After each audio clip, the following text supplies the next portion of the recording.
കഥ ആരംഭിക്കുന്നത് തന്നെ ലോക ചരിത്രത്തിലെ തന്നെ ഏറ്റവും വലിയ റോബറി കാണിച്ചുകൊണ്ടാണ്.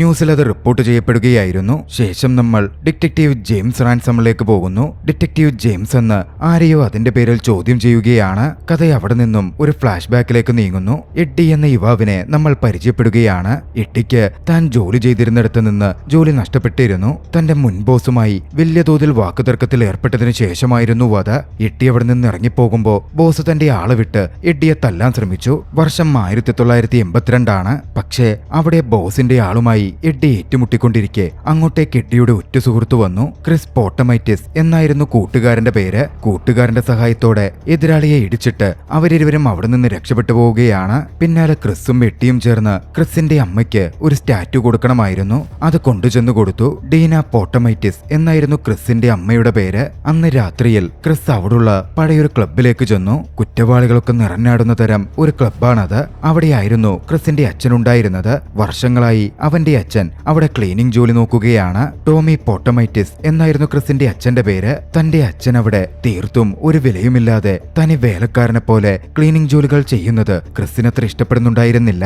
ആ സമയമാണ് അവരിരുവരും സംസാരിച്ചു നിൽക്കിയ അങ്ങോട്ടേക്ക് സ്പിരോസ് ടവാർക്കിസ് എന്ന പേരുള്ള ഒരു യുവാവ് കടന്നു വരുന്നത്. ക്രിസിനെ കളിയാക്കിയ സ്പിരോ ടോമിയെ ചെറുതായൊന്ന് വിരട്ടാനും ആരംഭിച്ചു. ക്രിസ് അവിടെ വെച്ച് ഒരു സീൻ തന്നെ ഉണ്ടാക്കേണ്ടതായിരുന്നു. ഭാഗ്യവശാൽ ടോമി ഇടപെട്ടതുകൊണ്ട് ക്രിസ് ഒന്നടങ്ങി. അച്ഛന്റെ വാക്കുകേട്ട് പുറത്തുപോയി. അടുത്ത ദിവസം വീട്ടിൽ ഭക്ഷണ സമയത്ത് ഒരു വിഷയമുണ്ടായി. ക്രിസിന്റെ സഹോദരി കുറച്ച് എക്സ്പോസ്ഡ് ആയുള്ള വസ്ത്രം ധരിച്ചായിരുന്നു പുറത്തുപോയിരുന്നത്. അതിനെപ്പറ്റി ചൊല്ലിയായിരുന്നു അവിടെ വാക്കുതർക്കം ഉടലെടുത്തത്. ക്രിസിനും ക്രിസിന്റെ അച്ഛനും അത് തീരെ ഇഷ്ടപ്പെട്ടിരുന്നില്ല. കുടുംബം സാമ്പത്തികമായി ഒരുപാട് കഷ്ടപ്പെടുന്നുണ്ട് എന്ന് ക്രിസിന് അറിയാമായിരുന്നു. എങ്ങനെങ്കിലും ഒരു പോലീസ് ഓഫീസർ ആവാനാണ് താൻ ശ്രമിക്കുന്നതെന്നും അതോടെ നമ്മുടെ സാമ്പത്തിക കാര്യങ്ങൾ കുറച്ച് മെച്ചപ്പെടും എന്നും ക്രിസ് അച്ഛനോട് പറഞ്ഞു. പക്ഷേ നമ്മളെപ്പോലെ കുടിയേറ്റക്കാരായവർക്ക് ഇവിടെ പോലീസ് ജോലിയിൽ കടന്നു കയറാൻ വലിയ പാടാണ് എന്നായിരുന്നു ക്രിസിന്റെ അച്ഛന്റെ മറുപടി. കുറച്ചു കഴിഞ്ഞ് അവന്റെ സിസ്റ്റർ അങ്ങോട്ടേക്ക് വന്നു. അവന്റെ കയ്യിൽ ഒരു ലെറ്റർ കൊടുത്തു. അത് ക്രിസിന്റെ പോലീസ് എൻട്രൻസ് ടെസ്റ്റിന്റെ റിസൾട്ട് ആയിരുന്നു. നിർഭാഗ്യവശാൽ ക്രിസിന്റെ ആപ്ലിക്കേഷൻ റിജക്ട് ചെയ്യപ്പെട്ടിരുന്നു. മുമ്പ് ക്രിസ് ഒരു കഞ്ചാവ് കേസിൽ പെട്ടിട്ടുണ്ടായിരുന്നു. അതിന്റെ പേരിലായിരുന്നു ക്രിസിന്റെ ആപ്ലിക്കേഷൻ തള്ളപ്പെട്ടത്. അവിടെ നിന്ന് പോന്ന ക്രിസ് എഡ്ഡിയെയും മൈക്കിനെയും ജിമ്മിയെയും ഒരു റെസ്റ്റോറന്റിൽ പോയി മീറ്റ് ചെയ്തു. മൈക്കും ജിമ്മിയും പോയ ശേഷം ക്രിസ് എഡ്ഡിയോട് വാക്കുതർക്കത്തിലേർപ്പെട്ടു. എഡ്ഡി അപ്പോഴും മയക്കുമരുന്ന് ഇടപാടുകൾ നടത്തുന്നുണ്ടായിരുന്നു. ക്രിസിന് അതൊന്നും ഇഷ്ടമായിരുന്നില്ല. തന്റെ കയ്യിൽ പണമൊക്കെയുണ്ട്, വേറൊരു കുഴപ്പവുമില്ല എന്നായിരുന്നു എഡ്ഡി പറഞ്ഞത്. പക്ഷേ ക്രിസിന് കൃത്യമായി എഡ്ഡിയുടെ സാമ്പത്തികാവസ്ഥയൊക്കെ എന്താണ് എന്ന് നന്നായിട്ട് അറിയാമായിരുന്നു. ആ സമയത്താണ് റെസ്റ്റോറന്റിലേക്ക് നാൻസി എന്ന യുവതി വർക്കിനായി എത്തുന്നത്. നാൻസിയും ക്രിസും കൂട്ടുകാരായിരുന്നു. എഡ്ഡി കാരണം തനിക്ക് തന്റെ യൂണിവേഴ്സിറ്റി എൻട്രൻസ് എക്സാമിൽ പോലും പാസ്സാവാൻ പറ്റിയില്ല എന്ന് നാൻസി ക്രിസിനോട് പരാതി പറയുന്നുണ്ട്. ആ സമയത്താണ് എംപയർ ആർംഡ് കാർ കമ്പനിയിൽ ഒരു ജോലിക്കാര്യം ക്രിസ് പത്രത്തിൽ നോക്കിക്കാണുന്നത്. അവൻ ഉടനടി ആ ജോലിക്ക് അപ്ലൈ ചെയ്തു. വൈകാതെ ആഴ്ചയിൽ $200 പ്രതിഫലം എന്ന തരത്തിൽ ക്രിസിന് ജോലി ലഭിക്കുകയാണ്. വൈകാതെ തന്റെ പുതിയ കൊളീഗായ ടോണിയെ ക്രിസ് പരിചയപ്പെട്ടു. ജോലി ചെയ്യാനും ആരംഭിച്ചു. ആദ്യത്തെ ഘട്ടമെന്ന് പറയുന്നത് ഡെലിവർ ചെയ്യാനുള്ള പണം കളക്ട് ചെയ്യലായിരുന്നു. ആ സമയത്ത് ക്രിസ് വളരെ സംശയാസ്പദമായ സാഹചര്യത്തിൽ ഒരു ബ്ലൂ വാൻ തങ്ങളുടെ വണ്ടിക്കടുത്ത് പാർക്ക് ചെയ്യുന്നത് ശ്രദ്ധിച്ചിരുന്നു. അന്നവർ നല്ല രീതിയിൽ ജോലി ചെയ്തു. ഒക്കെ കഴിഞ്ഞ് ഓഫീസിലേക്കും തിരികെ എത്തി. ശേഷമാണ് ടോണി കമ്പനി എവിടെയാണ് പണം മുഴുവൻ സേവ് ചെയ്യുന്നത് എന്ന കാര്യം ക്രിസിന് കാണിച്ചു കൊടുക്കുന്നത്. വലിയ സെക്യൂരിറ്റി ഒന്നും ഇല്ലാത്ത ഒരു റൂമിനുള്ളിലായിരുന്നു കെട്ടുകണക്കിന് പണം കൂട്ടിയിട്ടിരുന്നത്. ആകെ ഒരു സെക്യൂരിറ്റി എന്ന് പറയാനുള്ളത് അവിടെ വെച്ചിട്ടുള്ള സർവൈലൻസ് ക്യാമറകൾ മാത്രമാണ്. അകത്തേക്ക് കടന്ന് പ്രശ്നമൊന്നും ഉണ്ടാവാതിരിക്കാൻ പുറത്തുനിന്നുമായിരുന്നു ടോണി ക്രിസിന് പണം കാണിച്ചു കൊടുത്തത്. അന്ന് വൈകിട്ട് ക്രിസ് വീട്ടിലേക്ക് മടങ്ങിയെത്തുമ്പോൾ കണ്ടത് അച്ഛൻ ദുഃഖിച്ചിരിക്കുന്നതായിരുന്നു. ക്രിസ് കാര്യം അന്വേഷിച്ചു. അമ്മയായിരുന്നു കാര്യം പറഞ്ഞത്. അച്ഛനെ അച്ഛന്റെ പഴയ ജോലിയിൽ നിന്ന് പിരിച്ചുവിട്ടിരുന്നു. ക്രിസിനത് അംഗീകരിക്കാനേ പറ്റിയില്ല. കഴിഞ്ഞ 10 കൊല്ലമായി അച്ഛൻ അവിടെ ജോലി നോക്കിയതാണ്. ഒരു മുന്നറിയിപ്പുമില്ലാതെ പെട്ടെന്ന് പിരിച്ചുവിടുക, അതും കൃത്യമായ നഷ്ടപരിഹാരമൊന്നും കൊടുക്കാതെ. പക്ഷേ ക്രിസിന് മറ്റൊന്നും ചെയ്യാനുമുണ്ടായിരുന്നില്ല. അടുത്ത ദിവസം ക്രിസും ടോണിയും പതിവ് പോലെ ജോലിയിലായിരുന്നു. അവർ ജോലിയിലായിരിക്കെ തലേ ദിവസം കണ്ട അതേ ബ്ലൂ വാൻ വീണ്ടും ആ ഭാഗത്തേക്ക് വന്നു. അതിൽ നിന്ന് ചാടിയിറങ്ങിയ വ്യക്തി അവരുടെ ആംഡ് വാന്റെ താഴെയായി എന്തോ നിക്ഷേപിച്ചു. പെട്ടെന്നായിരുന്നു ഒരു പൊട്ടിത്തെറി സംഭവിച്ചത്. അവരുടെ വാൻ ഒന്ന് ഉയർന്നു താന്നു. പെട്ടെന്ന് പുറത്തേക്ക് ബ്ലൂ വാനിൽ നിന്ന് മോഷ്ടാക്കൾ ചാടിയിറങ്ങി. ആംഡ് വാനുമായി കടന്നു കളയലായിരുന്നു അവരുടെ ലക്ഷ്യം. ടോണി തടയാൻ ശ്രമിച്ചപ്പോ ടോണി വെടിയേറ്റു വീണു. പിന്നാലെ പോലീസ് സംഘം അന്വേഷണത്തിനെത്തുകയാണ്. ഡിറ്റക്റ്റീവ് ജെയിംസ് ആയിരുന്നു അന്വേഷണ ചുമതല ഏറ്റെടുത്തെത്തിയത്. വന്നപാടെ എല്ലാം കണ്ട് അവിടെ ഉണ്ടായിരുന്ന ക്രിസിനെ ജെയിംസ് ചോദ്യം ചെയ്യാൻ ആരംഭിച്ചു. ക്രിസ് അപ്പോഴും ഷോക്കിലായിരുന്നു. നടന്ന കാര്യങ്ങളെപ്പറ്റി തനിക്കൊന്നും അറിയില്ല എന്ന് ക്രിസ് പറഞ്ഞു. അന്ന് രാത്രി രാത്രിയിൽ വീട്ടിൽ ഏവരും ഒത്തുകൂടിയിരുന്നു. ക്രിസിന്റെ വിവരമറിഞ്ഞ് അന്വേഷിക്കാൻ നാൻസിയും വീട്ടിലെത്തി. ഭാഗ്യവശാൽ ക്രിസിനൊന്നും പറ്റിയിരുന്നില്ല. ക്രിസിനെതിരെ വെടിവെപ്പുണ്ടായെങ്കിലും ക്രിസിന്റെ ബുള്ളറ്റ് പ്രൂഫ് ജാക്കറ്റ് അത് തടഞ്ഞതുകൊണ്ട് ക്രിസ് ജീവനോടെ രക്ഷപ്പെട്ടു. പിന്നാലെയായിരുന്നു എഡ്ഡി കയറി വന്നത്.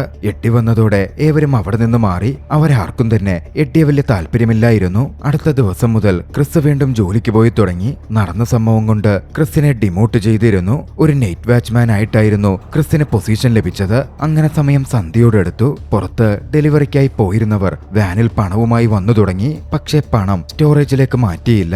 അതിനേക്കാൾ സുരക്ഷിതമായിട്ടുള്ളത് വാന്റെ അകത്ത് തന്നെ പണം സൂക്ഷിക്കുന്നതാണ് എന്ന് അതോടിക്കുന്ന സ്റ്റാഫുകൾക്ക് തോന്നിയിരുന്നു. രാത്രി മുഴുവൻ ക്രിസ് അവിടെ ഗാർഡ് ചെയ്തിരിക്കാൻ ആരംഭിച്ചു. പണത്തിന്റെ സേഫ്റ്റി ആലോചിച്ച് ക്രിസ് വല്ലാതെ ആകാംക്ഷയിലുമായിരുന്നു. ആ സമയമാണ് ക്രിസ് അവിടെ ഇരുന്നൊരു നോട്ടീസ് കാണുന്നത്. ജോലിക്ക് കയറിയ ഒരാൾ മോഷണ ശ്രമത്തിലോ മറ്റോ കൊല്ലപ്പെട്ടാൽ $50,000 ആയിരുന്നു കമ്പനി മരണപ്പെട്ട ആളുടെ കുടുംബത്തിന് കൊടുക്കേണ്ടത്. അതായിരുന്നു കരാറിലുണ്ടായിരുന്നത്. പക്ഷേ ക്രിസിന്റെ ബോസ് ടോണിയുടെ ഫാമിലിക്ക് കൊടുത്തത് $5,000 മാത്രമാണ് എന്ന് ക്രിസ് മനസ്സിലാക്കി. അടുത്ത ദിവസം എഡ്ഡിയെ കണ്ടപ്പോ ക്രിസ് ആ കാര്യങ്ങൾ എഡ്ഡിയോട് പറയുന്നുണ്ട്.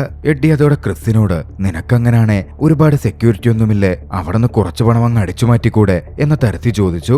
അത്രയധികം പണമിരിക്കുമ്പോ കുറച്ചു പണമൊക്കെ കാണാതെ പോയ നിന്റെ ബോസിന് പോലും അത് മനസ്സിലാവാൻ പോകുന്നില്ല എന്നും എഡ്ഡി കൂട്ടിച്ചേർക്കുന്നുണ്ടായിരുന്നു. അന്ന് രാത്രിയിൽ ക്രിസ് പതിവ് പോലെ ജോലിക്കെത്തി. രാത്രിയിൽ നൈറ്റ് വാച്ച്മാനായി ജോലി ആരംഭിച്ചു. ഒടുവിലത്തെ 2 സ്റ്റാഫുകളും ഓഫീസിൽ നിന്ന് പോയപ്പോ ക്രിസ് പതിയെ ചെന്ന് സേഫ് ലോക്കർ റൂം തുറന്നു. പിന്നാലെയായിരുന്നു ക്രിസിന്റെ ബോസ് വിളിച്ചത്. ക്രിസ് ഓടിച്ചെന്ന് ഫോൺ എടുത്തു. എന്തെങ്കിലും കുഴപ്പമുണ്ടോ എന്ന മട്ടിൽ ബോസ് ചോദിച്ചപ്പോ ഒരു കുഴപ്പവുമില്ല എന്നായിരുന്നു ക്രിസ് മറുപടി പറഞ്ഞത്. ഒക്കെ ഓക്കെയാണെന്നും അവൻ കൂട്ടിച്ചേർത്തു. പിന്നാലെ മാറി നിന്ന് ഒരു സ്റ്റിക്ക് ഉപയോഗിച്ച് പണമടങ്ങിയ ഒരു ബാഗ് വലിച്ചെടുക്കാൻ ക്രിസ് ശ്രമം ആരംഭിച്ചു. CCTV ക്യാമറകളിൽ പോലും പെടാതെയായിരുന്നു ക്രിസിന്റെ ആ ശ്രമം. ഒടുവിൽ ആ ശ്രമം വിജയം കണ്ടു. ക്രിസിന്റെ പക്കൽ കുറച്ച് പണവും എത്തി. പിന്നാലെ താൻ മോഷ്ടിച്ചെടുത്ത പണം അടുത്ത ദിവസം ക്രിസ് എഡ്ഡിയെ കാണിച്ചിരുന്നു. മോഷ്ടിച്ച പണത്തിൽ നിന്ന് ഒരു പങ്ക് ക്രിസ് കൊണ്ടുപോയി ടോണിയുടെ ഫാമിലിക്ക് കൈമാറി. ക്രിസും എഡ്ഡിയും പിന്നാലെ പണവുമായി നേരെ അടുത്തുള്ള ക്ലബിൽ പോയി. ക്ലബിലിരിക്കുമ്പോ പരിചയക്കാരൻ മൈക്ക് വില്യം എന്ന പേരുള്ള ഒരാളുമായി അവിടെ വെച്ച് ചില ഇടപാടുകൾ നടത്തുന്നത് എഡ്ഡി നോക്കിക്കാണുന്നുണ്ട്. എഡ്ഡി അങ്ങോട്ടേക്ക് ചെന്ന് സംസാരിക്കാനും എന്തെങ്കിലും പ്രവർത്തിക്കാനും ആഗ്രഹിച്ചു. എഡ്ഡി അങ്ങോട്ടേക്ക് ചെന്ന് വായിൽ തോന്നിയതൊക്കെ സംസാരിക്കാൻ തുടങ്ങി. അവിടെ ഒരു സീൻ തന്നെ ഉണ്ടാവേണ്ടതായിരുന്നു. ഭാഗ്യവശാൽ ഗ്യാങ്സ്റ്റർ ബോസ് ആയിരുന്നിട്ടും വില്യം എഡ്ഡിയെ തല്ലാൻ തന്റെ ആളുകളോട് പറഞ്ഞില്ല. പിന്നാലെ ക്രിസ് എഡ്ഡിക്കും മൈക്കിനും ജിമ്മിക്കുമൊപ്പം ഇരുന്ന് സംസാരിക്കാൻ ആരംഭിച്ചു. ആ സമയത്ത് സംസാരിച്ചിരിക്കെ വായനെല്ലില്ലാത്ത എഡ്ഡി ക്രിസിന് പണം കിട്ടിയ കാര്യമൊക്കെ മൈക്കിനോടും ജിമ്മിയോടും അങ്ങ് പറയാനൊക്കെ ആരംഭിച്ചു. മൈക്ക് ഉടനടി ക്രിസിനോട് അതിന്റെ ഡീറ്റെയിൽസ് ചോദിച്ചു. പക്ഷേ ക്രിസ് ആകട്ടെ ഒന്നും വിട്ടുപറഞ്ഞതുമില്ല. അന്ന് അവിടെ നിന്ന് ഇറങ്ങുമ്പോ വായിൽ തോന്നിയത് പറഞ്ഞതിന്റെ പേരിൽ ക്രിസ് എഡ്ഡിയെ നല്ല രീതിയിൽ വഴക്ക് പറഞ്ഞു. അത്രയും ഇമ്പോർട്ടന്റ് ആയ ഇൻഫർമേഷൻ ആണോ മൈക്കിളിനോടും ജിമ്മിയോടും പറയുന്നത് എന്നൊക്കെ ചോദിച്ച് ക്രിസ് നല്ലൊരു സീൻ തന്നെ ഉണ്ടാക്കിയിരുന്നു. പക്ഷേ എഡ്ഡി പറഞ്ഞത് തനിക്ക് അവിടെ മുഴുവനായും കൊള്ളയടിക്കണം എന്നായിരുന്നു. അതിന്റെ പേരിലുണ്ടാവാൻ സാധ്യതയുള്ള ഭവിഷ്യത്തുകളെ പറ്റി ക്രിസ് എഡ്ഡിയോട് പറഞ്ഞെങ്കിലും എഡ്ഡി അതൊന്നും കൂസലാക്കുന്ന പോലും ഉണ്ടായിരുന്നില്ല. താൻ ഇതിനോടകം ജയിലിൽ പോയിട്ടുണ്ടെന്നും തനിക്ക് ജയിൽ പേടിയില്ലെന്നുമായിരുന്നു എഡ്ഡിയുടെ മറുപടി. അവിടെ വലിയൊരു മോഷണം നടത്തുന്നതിനെ പറ്റി പറഞ്ഞ് ക്രിസിനെ കൺവിൻസ് ചെയ്യിക്കാൻ എഡ്ഡി ശ്രമിച്ചു. ഇനിയെങ്ങാൻ നമ്മൾ പിടിക്കപ്പെട്ടാലും ജയിലിൽ കഴിയുന്ന കാലം കുറച്ചേ ഉണ്ടാവുകയുള്ളൂവെന്നും തിരിച്ചു വന്ന് പണവുമായി സുഖമായി ജീവിക്കാം എന്നും എഡ്ഡി പറയുന്നുണ്ടായിരുന്നു. ക്രിസ് തിരികെ വീട്ടിലെത്തി. വീട്ടിലേക്കെത്തുമ്പോ അച്ഛൻ സോഫയിലിരുന്ന് ഉറങ്ങുന്നതായിരുന്നു ക്രിസ് കണ്ടത്. അച്ഛന്റെ അവസ്ഥയും കുടുംബത്തിന്റെ സാമ്പത്തിക അവസ്ഥയുമൊക്കെ ആലോചിച്ചപ്പോ എഡ്ഡി പറഞ്ഞ കാര്യത്തെപ്പറ്റി ക്രിസ് കാര്യമായി ചിന്തിക്കാൻ തുടങ്ങി. അടുത്ത ദിവസത്തെ ജോലി കഴിഞ്ഞപ്പോ ക്രിസ് എഡ്ഡിയെ വിളിച്ചു മീറ്റ് ചെയ്യണമെന്ന് ആവശ്യപ്പെട്ടു. പിന്നാലെ ജിമ്മിയെയും കൂട്ടുകാരനെയും കൂടി വിളിച്ചു വരുത്തിയിരുന്നു. അവർക്ക് വേണ്ടി അവൻ ജോലി നോക്കുന്ന എംപയർ സ്റ്റേറ്റ് ബിൽഡിംഗിന്റെ മാപ്പ് തന്നെ ക്രിസ് വരച്ച് കാണിച്ചു കൊടുത്തു. പെട്ടെന്നാണ് ജിമ്മി താൻ ഈ മോഷണത്തിനില്ല എന്നവിടെ വെച്ച് പറയുന്നത്. അവനെ കൺവിൻസ് ചെയ്യാൻ മൈക്ക് ശ്രമിച്ചെങ്കിലും ജിമ്മി സമ്മതിക്കുന്നുണ്ടായിരുന്നില്ല. പിന്നാലെ മൈക്ക് പറഞ്ഞു, ജിമ്മി എങ്ങാൻ നമ്മുടെ പദ്ധതിയെപ്പറ്റി പുറത്തു പറഞ്ഞാൽ അവനെ ഞാൻ തന്നെ കൊന്നുതള്ളിയേക്കാം. വൈകാതെ മോഷണത്തിനവർ തയ്യാറെടുത്തു. പുറത്തുള്ള ഒരു സെക്യൂരിറ്റി ക്യാമറ തകർക്കലായിരുന്നു എഡ്ഡി ആദ്യം ചെയ്തത്. പിന്നാലെ എഡ്ഡിയും മൈക്കും വന്ന് പുറത്ത് കാത്തു നിൽക്കാൻ തുടങ്ങി. ക്രിസ് അതിനോടകം അവർക്ക് നിർദ്ദേശം കൊടുത്തിരുന്നു താൻ സിഗ്നൽ തരാതെ അകത്തേക്ക് വരരുതെന്ന്. പക്ഷെ പെട്ടെന്ന് ക്രിസിന്റെ മുമ്പിലേക്ക് ഡിറ്റക്റ്റീവ് ജെയിംസും സംഘവും ചാടി വീഴുകയാണ്. അവിടെ ഒരു മോഷണ ശ്രമം നടക്കാൻ പോകുന്നു എന്നവർക്ക് റിപ്പോർട്ട് കിട്ടിയതിന്റെ പേരിൽ അന്വേഷിക്കാൻ എത്തിയതായിരുന്നു ആ ഉദ്യോഗസ്ഥർ. എന്തെങ്കിലും മോഷണ ശ്രമം നടക്കാൻ സാധ്യതയുണ്ടോ എന്ന് ജെയിംസും മറ്റുള്ളവരും ചേർന്ന് അവിടെ പരിശോധിച്ചു. പോലീസിന്റെ പരിശോധന നടക്കുമ്പോ ആരും കാണാതെ ക്രിസ് എഡ്ഡിയെ വിളിച്ചു. ഇവിടെ പോലീസുകാരുണ്ട് എന്ന കാര്യം അറിയിച്ചു. പക്ഷേ ഡിറ്റക്റ്റീവ് ജെയിംസ് ക്രിസ് ഫോൺ ചെയ്യുന്നത് കണ്ടിരുന്നു. ക്രിസിനടുത്തെത്തി നീ ആരെയാണ് വിളിച്ചത് എന്ന് ജെയിംസ് തിരക്കി. അത് തന്റെ അമ്മ ഭക്ഷണം കഴിച്ചോ എന്നറിയാൻ വിളിച്ചതാണ് എന്നായിരുന്നു ക്രിസ് ക്രിസ് മറുപടി പറഞ്ഞത്. പിന്നാലെയായിരുന്നു ജെയിംസിന്റെ കൊളീഗ് പുറത്ത് 2 ആയുധധാരികൾ നിപ്പുണ്ട് എന്ന് ജെയിംസിനെ അറിയിക്കുന്നത്. അതോടെ ജെയിംസ് അങ്ങോട്ടേക്ക് കടന്നു ചെന്നു. സംശയ സാഹചര്യത്തിൽ കണ്ടവരെ അറസ്റ്റ് ചെയ്യലായിരുന്നു ജെയിംസിന്റെ ഉദ്ദേശം. പക്ഷേ ആയുധധാരികൾ വെടിയുതിർത്തു. അതോടെ തിരികെ ജെയിംസും സംഘവും വെടിയുതിർക്കുകയാണ്. ശക്തമായ ഷൂട്ടൌട്ട് നടന്നു. ഒടുവിൽ ആയുധധാരികൾ കൊല്ലപ്പെട്ടിരുന്നു. അത് മൈക്കും ജിമ്മിയും ആയിരുന്നില്ല. അന്ന് മോഷണം നടത്താൻ തീരുമാനിച്ചിരുന്ന മറ്റ് 2 പേരായിരുന്നു. മൈക്ക് പിന്നാലെ എഡ്ഡിയെയും കൂട്ടി ജിമ്മിയെ മീറ്റ് ചെയ്യാൻ പോയി. ജിമ്മിയെ കണ്ടതും മൈക്ക് ഒട്ടും മടിച്ചില്ല. തോക്കെടുത്ത് ജിമ്മിയെ വെടിവെച്ചു കൊന്നു കളഞ്ഞു. കാരണം മൈക്ക് ചിന്തിച്ചത് ജിമ്മിയാണ് തങ്ങളെയൊറ്റി ഓഫീസേഴ്സിന് വിവരം കൊടുത്തത് എന്ന തരത്തിലായിരുന്നു. അടുത്ത ദിവസം എഡ്ഡി ക്രിസിന്റെ വീടിന്റെ ഭാഗത്ത് ചെന്ന് കണ്ടു. തലേ ദിവസം ജിമ്മിയെ മൈക്ക് കൊലപ്പെടുത്തിയ കാര്യം എഡ്ഡി ക്രിസിനെ അറിയിച്ചു. അന്ന് രാത്രിയിൽ ക്രിസ് തന്റെ ജോലിയിൽ ഏർപ്പെട്ടുകൊണ്ടിരിക്കുകയായിരുന്നു. പെട്ടെന്നായിരുന്നു റൂഫിന്റെ ഭാഗം തകർത്ത് എഡ്ഡി അങ്ങോട്ടേക്ക് ഇറങ്ങി വന്നത്. ക്രിസിന് നല്ല ദേഷ്യം വന്നു. നീതെന്തായി കാണിക്കുന്നേ എന്നൊക്കെ ക്രിസ് എഡ്ഡിയോട് ചോദിച്ചു നിൽക്കെ ഫോൺ റിങ് ചെയ്തു. ക്രിസ് ഭയപ്പെടുന്നുണ്ടായിരുന്നു. വിളിച്ചത് ബോസ് ആയിരുന്നു. അവിടെ എന്തെങ്കിലും കുഴപ്പമുണ്ടോ എന്ന് പതിവ് പോലെ ബോസ് അന്വേഷിച്ചു. കുഴപ്പമൊന്നുമില്ലെന്ന് ക്രിസിന് ബോസിനോട് കളവ് പറയേണ്ടി വരികയാണ്. എഡ്ഡി പിന്നാലെ ക്രിസിനെ താക്കോല് തരാൻ പറഞ്ഞ് നിർബന്ധിക്കാൻ ആരംഭിച്ചു. സേഫ് ഡോർ തുറക്കാനും ആവശ്യപ്പെട്ടു. സേഫ് ലോക്കർ തുറന്നതും എഡ്ഡി അകത്ത് കടന്ന് ആവശ്യത്തിന് പണം എടുത്തു. പിന്നാലെ പുറത്തു വന്ന് ക്രിസിന്റെ തലക്കടിച്ചു വീഴ്ത്തി അവിടെ നിന്ന് പണവുമായി കടന്നു കളയാൻ തുടങ്ങി. അടുത്ത ദിവസം വിവരമറിഞ്ഞ് പോലീസും FBI-യും അന്വേഷണത്തിനെത്തി. 3ാമത്തെ തവണയായിരുന്നു എംപയർ സ്റ്റേറ്റിൽ മോഷണം നടക്കുന്നത്. തലക്കടിയേറ്റ് പരിക്കുകളോടെ ക്രിസ് അവിടെ ഉണ്ടായിരുന്നു. ജെയിംസും FBI ഏജന്റായ മരീക്കലും വന്ന് ക്രിസിനെ ചോദ്യം ചെയ്യാൻ ആരംഭിച്ചു. എന്താ നടന്നതെന്ന് ചോദിച്ചു. ക്രിസ് തനിക്ക് അറിയാവുന്ന പോലെ കാര്യങ്ങൾ പറഞ്ഞു. പിന്നാലെ മോഷണം നടത്തിയവരെ തനിക്ക് മനസ്സിലായിട്ടില്ല, അറിയില്ല, അവർ തന്നെ പിന്നിൽ നിന്ന് തലക്കടിച്ച് വീഴ്ത്തുകയായിരുന്നു എന്ന് ക്രിസ് വ്യക്തമായി പറഞ്ഞു. ക്രിസ് അന്ന് വീട്ടിലേക്ക് തിരികെ എത്തുമ്പോൾ റിപ്പോർട്ടേഴ്സൊക്കെ വീടിന് മുമ്പിൽ തടിച്ചുകൂടി ക്രിസിനോട് സംസാരിക്കാൻ നിൽക്കുന്നുണ്ടായിരുന്നു. അവരെയൊക്കെ കടന്ന് ക്രിസ് വീട്ടിലേക്ക് കയറി. അവരോടൊന്നും ക്രിസ് ഒന്നും പറഞ്ഞതുമില്ല. അകത്തെത്തിയ ശേഷം ക്രിസ് എഡ്ഡിയെ കണക്ട് ചെയ്യാൻ ശ്രമിച്ചു. പക്ഷേ എഡ്ഡി ഫോൺ എടുക്കുന്നേ ഉണ്ടായിരുന്നില്ല. ക്രിസ് പിന്നാലെ എഡ്ഡിയെ കാണുവാനിറങ്ങി. ആ സമയമാണ് ക്രിസിന്റെ അച്ഛൻ അങ്ങോട്ടേക്ക് വന്നത്. ഇതിൽ ക്രിസിനോ എഡ്ഡിക്കോ ബന്ധമുണ്ടെങ്കിൽ നിങ്ങളെ ഞാൻ വകവരുത്തി കളയും എന്ന് അച്ഛൻ ക്രിസിനോട് ആ നിമിഷം പറയുന്നുണ്ട്. പിന്നാലെ കേസെടുത്ത ഘട്ടത്തിലേക്ക് കടന്നു. അന്വേഷണത്തിന്റെ ഭാഗമായി പ്രോസിക്യൂട്ടർ റൂഡി വന്നിരുന്നു. മോഷണം പോയിരിക്കുന്നത് $10 മില്യൺ അതായത് അന്ന് വരെ നടന്നിട്ടുള്ളതിൽ വെച്ച് ഏറ്റവും വലിയ മോഷണം. ക്രിസിനിതിൽ ബന്ധമുണ്ടോ എന്ന കാര്യം റൂഡി സംശയമായി ഉന്നയിച്ചു. പക്ഷേ മെരീക്കൽ പറഞ്ഞത് ക്രിസിനെ കൊണ്ട് കൂട്ടിയാൽ അത്രയ്ക്ക് കൂടുമെന്ന് തോന്നുന്നില്ലെന്ന മട്ടിലായിരുന്നു. പിന്നാലെ പ്രോസിക്യൂട്ടർ മെരീക്കലിനടുക്കൽ അവിടുത്തെ മാഫിയ സംഘങ്ങളെ പറ്റി അന്വേഷിക്കാനും കുറച്ചുപേരെ അന്വേഷണത്തിന്റെ ഭാഗമായി കസ്റ്റഡിയിലെടുക്കാനും ആവശ്യപ്പെട്ടു. പിന്നാലെ മരീക്കലും മറ്റൊരു ഏജന്റായ ന്യൂജന്റും ചേർന്ന് ആ പ്രദേശത്തുള്ള മാഫിയ സംഘത്തിൽപ്പെട്ട കുറച്ചുപേരെ അറസ്റ്റ് ചെയ്തു. റൂഡി അതിനോടകം ഒരു കാര്യം വ്യക്തമാക്കിയിരുന്നു. മോഷണം പോയ തുക വളരെ വലുതാണ്. അതുകൊണ്ട് തന്നെ മാഫിയ സംഘങ്ങൾ ഇതിൽ കളിക്കുവാൻ വലിയ സാധ്യതയുമുണ്ട്. വൈകാതെ ക്രിസ് എഡ്ഡിയെ മീറ്റ് ചെയ്തിരുന്നു. ക്രിസിന് എഡ്ഡിയിൽ നിന്ന് കൃത്യമായ ചേർത്തുക കിട്ടി. ആ സമയത്ത് ക്രിസ് എഡ്ഡിയുടെ കർണക്കുറ്റിയെ ഒന്ന് പുകയ്ക്കുന്നുണ്ട്. തലേ ദിവസം എഡ്ഡി ചെയ്ത പ്രവൃത്തിക്ക് ഒരു മറുപടി എന്ന വണ്ണം. പിന്നാലെ ഇനി മേലാൽ എന്റെ കൺമുമ്പിൽ വന്ന് പോയേക്കരുത് എന്ന് ക്രിസ് എഡ്ഡിയോട് പറയുകയും ചെയ്തു. എഡ്ഡി ശേഷം അവിടെ നിന്ന് പോരാൻ തുടങ്ങി. ഇതേ സമയം ഡിറ്റക്റ്റീവ് ജെയിംസ് ആകട്ടെ എഡ്ഡിയെ ഫോളോ ചെയ്യുന്നുണ്ടായിരുന്നു.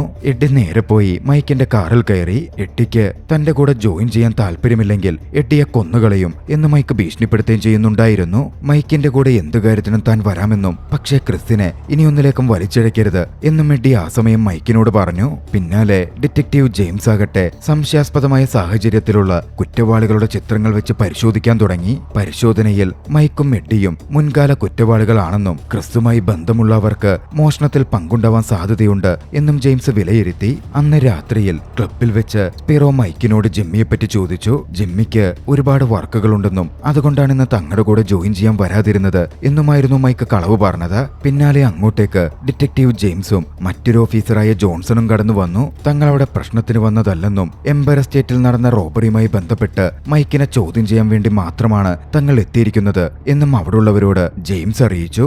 മൈക്കിനൊന്നും അതിൽ പങ്കുണ്ടാവാൻ ഒരു സാധ്യതയുമില്ല എന്നായിരുന്നു അവിടുത്തെ ഗ്യാങ് ലീഡർ സ്പിറോ പറഞ്ഞത്. അടുത്ത ദിവസം ഓഫീസിൽ ജെയിംസ് സെക്യൂരിറ്റി ക്യാമറയിലെ ഫൂട്ടേജുകൾ വീണ്ടും വീണ്ടും പരിശോധിക്കുകയായിരുന്നു. മാസ്ക് വെച്ച ഒരു വ്യക്തി ക്യാമറ ഡിസ്ട്രോയ് ചെയ്യുന്നുണ്ട്. പിന്നാലെ ക്രിസ് അങ്ങോട്ടേക്ക് വിളിച്ചു വരുത്തപ്പെട്ടിരുന്നു. ക്രിസിനോട് വീണ്ടും നടന്നതെന്തെന്ന് ആവർത്തിക്കാൻ ജെയിംസ് ആവശ്യപ്പെട്ടു. ആ മുഖം മൂടി വെച്ച് കള്ളൻ ഉറപ്പായും അവിടെ ജോലി ചെയ്യുന്ന ആരെങ്കിലുമായും ബന്ധം കാണും എന്ന് ജെയിംസ് അതിനോടകം ഉറപ്പിച്ചിരുന്നു. ക്യാമറ തകർത്ത വ്യക്തി ഉറപ്പായും അകത്തുള്ള വ്യക്തിയുമായി കമ്മ്യൂണിക്കേറ്റ് ചെയ്തിട്ടാകണം അത് ചെയ്തിരിക്കുന്നത്. ജെയിംസിന്റെ ആ ചോദ്യങ്ങൾ ക്രിസിനെ കുറിച്ച് നെർവസ് ആക്കുന്നുണ്ട്. പക്ഷേ ക്രിസ് ക്രിസ് അപ്പോഴും തനിക്കൊന്നും അറിയില്ല എന്ന് തന്നെ നുണ പറഞ്ഞു. അന്ന് രാത്രിയിൽ സ്പിറോയുടെ ആളുകൾ വന്ന് ക്രിസിനെ കൂട്ടിക്കൊണ്ടുപോയിരുന്നു. ക്രിസിനെ കാണണം എന്ന് സ്പിറോ ആവശ്യപ്പെട്ടതിന് പിന്നാലെയായിരുന്നു അത്. ഇതേസമയം മറുവശത്ത് മൈക്കും എഡ്ഡിയുമാകട്ടെ വില്യം എന്ന വലിയൊരു മാഫിയ ബോസിനൊപ്പം ബിസിനസ് സംസാരിക്കുകയായിരുന്നു. അവർ മോഷ്ടിച്ചെടുത്ത പണം കൊണ്ട് വലിയൊരു എമൗണ്ട് മയക്കുമരുന്ന് വാങ്ങാൻ അവർ പദ്ധതിയിട്ടിരുന്നു. അതിനായിരുന്നു അവർ വില്യത്തിന്റെ ഇടത്തെത്തിയതും. ക്രിസിനെ മീറ്റ് ചെയ്ത് സ്പിറോ ആകട്ടെ എംപയർ സ്റ്റേറ്റിൽ നടന്ന മോഷണത്തെപ്പറ്റി ക്രിസിനോട് തിരക്കി. സ്പിറോയുടെ ചോദ്യങ്ങൾക്കൊന്നും ക്രിസ് സത്യങ്ങൾ പറഞ്ഞില്ല. പക്ഷേ പിന്നാലെ അങ്ങോട്ടേക്കൊരാൾ കടന്നു വന്നു. അയാളെ കണ്ടതും ക്രിസ് ഒന്ന് ഞെട്ടിയിരുന്നു. കടന്നു വന്ന വ്യക്തി ജിമ്മിയായിരുന്നു. മൈക്ക് വെടിവെച്ചിട്ടും ജിമ്മി കൊല്ലപ്പെട്ടിരുന്നില്ല. ജിമ്മി തന്റെ മുമ്പിൽ വന്നു നിന്നതും ക്രിസിന് പിന്നെ നുണ പറയാൻ പറ്റില്ലായിരുന്നു. നടന്ന കാര്യങ്ങൾ അത്രയും സ്പിറോയോട് ക്രിസ് പറഞ്ഞു. മറുവശത്ത് ഡിറ്റക്റ്റീവ് ജെയിംസ് ആകട്ടെ എഡ്ഡിയുടെ ജോലി സ്ഥലത്ത് പോയി അവന്റെ ലോക്കർ അടക്കം പരിശോധിച്ചിരുന്നു. ലോക്കർ പരിശോധിക്കുമ്പോൾ ജെയിംസിനൊരു പേപ്പർ കിട്ടി. ക്രിസ് വരച്ച എംപയർ ബിൽഡിംഗിന്റെ മാപ്പ് ആയിരുന്നു അത്. അങ്ങനെ എഡ്ഡിയെ അറസ്റ്റ് ചെയ്യാൻ കൃത്യമായ തെളിവുകൾ ഡിറ്റക്റ്റീവ് ജെയിംസിന് കിട്ടിയിരിക്കുകയാണ്. ഇതേസമയം വില്യത്തിന് മുമ്പിലുണ്ടായിരുന്ന മൈക്കും എഡ്ഡിയുമാകട്ടെ പണം കൈമാറിയിരുന്നു. പണം കിട്ടിയതും വില്യത്തിന്റെ സ്വഭാവം മാറി. തോക്ക് ചൂണ്ടി പണം അവിടെ വെച്ച് വിട്ടോളാൻ വില്യം മൈക്കിനോടും എഡ്ഡിയോടും പറഞ്ഞു. പിന്നാലെ മൈക്ക് തന്റെ ഗണ്ണെടുത്ത് അവിടെ ഷൂട്ടൌട്ട് നടത്തുകയാണ്. എഡ്ഡിയാകട്ടെ തന്റെ ജീവനുമായി പുറത്തേക്ക് ഓടിയിരുന്നു. പുറത്തിറങ്ങിയ അവൻ ആരെയോ ഫോൺ വിളിക്കാൻ പേ ഫോൺ ബൂത്തിലേക്ക് കയറിയതും അങ്ങോട്ടേക്ക് എത്തിയിരുന്ന ഡിറ്റക്റ്റീവ് ജെയിംസ് എഡ്ഡിയെ കൂട്ടിക്കൊണ്ടുപോവുകയാണ്. അവിടെ എത്തിയതും ജെയിംസ് എഡ്ഡിയെ ചോദ്യം ചെയ്തു. മോഷണത്തിലെ ക്രിസിന്റെ പങ്കിനെപ്പറ്റിയും മോഷണത്തുകയുടെ ബാക്കിയെപ്പറ്റിയുമൊക്കെ ചോദ്യങ്ങൾ തുടർന്നു. ഇതേസമയം ക്രിസ് മടങ്ങി വീട്ടിലേക്കെത്തുകയായിരുന്നു. വീടിന് മുമ്പിൽ പോലീസ് സംഘം തങ്ങി നിൽക്കുന്നത് ക്രിസ് നോക്കി കണ്ടു. ക്രിസ് നേരെ നാൻസിയുടെ അടുത്തേക്ക് പോയി നാൻസിയോട് സംസാരിച്ചു. ആ സമയം താൻ മോഷണ മുതലിന്റെ പാതിപ്പണം ഒളിപ്പിച്ചിരിക്കുന്നത് അമ്മയ്ക്ക് കൊടുത്ത പ്രതിമയുടെ ഉള്ളിലാണ് എന്ന കാര്യം ക്രിസ് നാൻസിയോട് പറഞ്ഞു. എങ്ങാനും താൻ ജയിലിൽ പോയാലും ആ പണം ഉപകാരപ്പെടണം എന്നുള്ളതുകൊണ്ടായിരുന്നു നാൻസിയെ ആ വിവരം ക്രിസ് ധരിപ്പിച്ചത്. ക്രിസ് പിന്നാലെ അവിടെ നിന്ന് മടങ്ങുമ്പോൾ എഡ്ഡി ക്രിസിനടുത്തേക്ക് ഓടിയെത്തി. ക്രിസിന്റെ അടുത്ത് പാതിപ്പണം എവിടെയെന്ന് ചോദിച്ച എഡ്ഡി അത് തനിക്ക് വേണമെന്നും ഇല്ലെങ്കിൽ നിന്നെ വെടിവെക്കും എന്നും പറഞ്ഞ് ഭീഷണിപ്പെടുത്താൻ തുടങ്ങി. വില്യത്തിന്റെ അടുത്ത് എഡ്ഡിയുടെ പണം മുഴുവൻ നഷ്ടപ്പെട്ടിരുന്നല്ലോ, അതുകൊണ്ടായിരുന്നു അത്. പക്ഷേ ഭാഗ്യവശാൽ കൃത്യസമയം ക്രിസിന്റെ അച്ഛൻ ടോമി അങ്ങോട്ടേക്ക് വന്നു. എഡ്ഡിയെ ഷോൾഡറിൽ വെടിവെച്ച് വീഴ്ത്തി. പിന്നാലെ ക്രിസിനെയും എഡ്ഡിയെയും ടോമി തന്നെ തോക്കിൻ മുനയിൽ നിർത്തി. പോലീസിനെ അയാൾ വിളിച്ചു വരുത്തിയിരുന്നു. പിന്നാലെ ജെയിംസും സംഘവും വന്നെത്തി. ടോമി തന്നെ തന്റെ മകനെയും കൂട്ടുകാരനെയും മോഷണ കുറ്റത്തിന് പോലീസിന് പിടിച്ചുകൊടുത്തു. കുറ്റം ചാർത്തപ്പെട്ട് ഇരുവരും ജയിലിൽ പോയിരുന്നു. വൈകാതെ മോഷണം നടത്തിയ പ്രതികളെ പിടിച്ചു